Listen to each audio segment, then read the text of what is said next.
proceed. Thank you.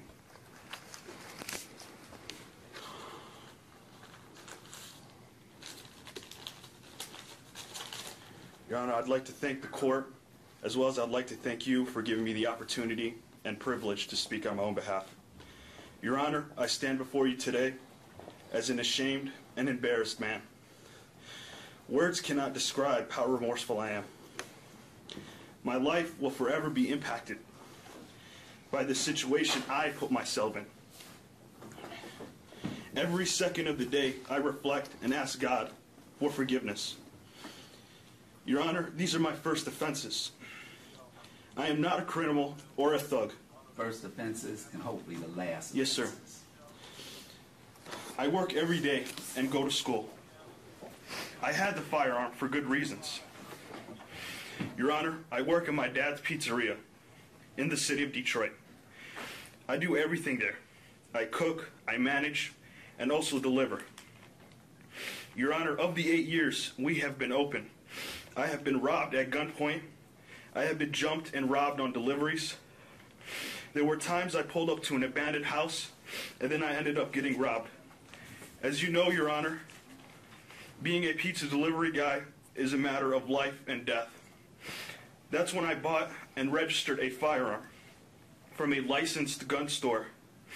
I didn't steal the gun, nor did I buy it from the streets. I didn't have the intent to rob anyone, nor commit a violent act. I had the gun for protection purposes only. I also purchased a holster because I honestly thought I was abiding by the open carry laws. Ironically enough, I bought the firearm on October 5th, 2015, and I was arrested on October 7th, 2015. When I was pulled over, I told the officers I had a gun. I was also honest to the detectives. Coming from Dearborn Heights, we were told and taught to trust the police. After my arrest, I took a CPL class to get informed about the laws. Whether I get accepted or not is not the issue. I just wanted to show you, Mr. Strong, that I have good intentions. My advice to anyone who wants a firearm is to consult an attorney, not a gun store owner. Your Honor, if I may briefly speak about the federal complaint. I mean... You're not going to talk about that at all. Okay. All right. No. Your Honor, I apologize at the end of the day. Like I said, I stand remorseful. I'm sorry about all this that took place. It was never my intent. I'm not affiliated with anybody. At the end of the day, I'd like to thank my attorney, Gary Jones. I'd like to thank the attorney. I'd like to thank the prosecutor. I also would like to thank the court officers for their professionalism. I'd like to thank the court, and Your Honor, I beg for mercy when you hand down your sentence. I apologize to the community. I apologize to the city of Detroit. I apologize to my family. I've embarrassed and disgraced them. I apologize to my father. Thank you, Mr. Strong. Judge Strong. Judge Strong, thank you. All right, the court has reviewed the pre-sentence report. The court has heard the comments of counsel and the statements by the defendant. And the court believes the defendant is remorseful. The court looks at the surrounding circumstances of this case and tailors the sentence to the defendant's background and what happened. The court notes that the defendant has led an exemplary life. He seems to be trying hard to be a productive citizen. He comes from a good, stable family, a father who believes in working and wants to do something for his family, lead them a business, give them an opportunity to support themselves. The court recognizes the danger of the defendant's job. However,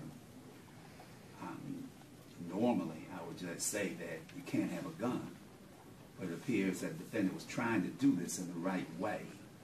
It's just that he was wrong about the law, and as we all know, ignorance of the law is no excuse. But the court does recognize that you were honest and forthright with the police once you were stopped. The court believes that you are remorseful. The court believes you can be rehabilitated.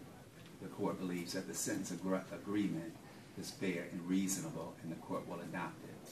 The court also considers deterrence, punishment, and protection of society as well. It'll be the sentence of this court that the defendant is placed on probation for a period of 2 years. He must comply with the requirements of drug testing. He must perform 80 hours of community service. He must make genuine efforts to find and maintain legitimate employment of a minimum of 30 hours a week.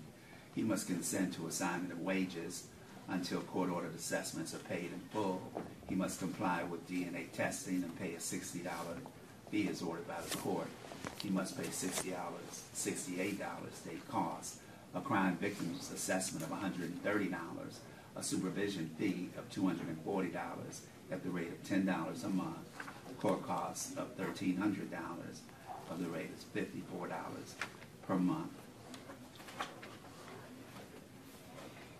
So you have to sign the appellate right form, and good luck to you. I'm sure that this is a learning experience for you. If you continue, hold on, if you continue to keep the job you have, you know you can't have a weapon.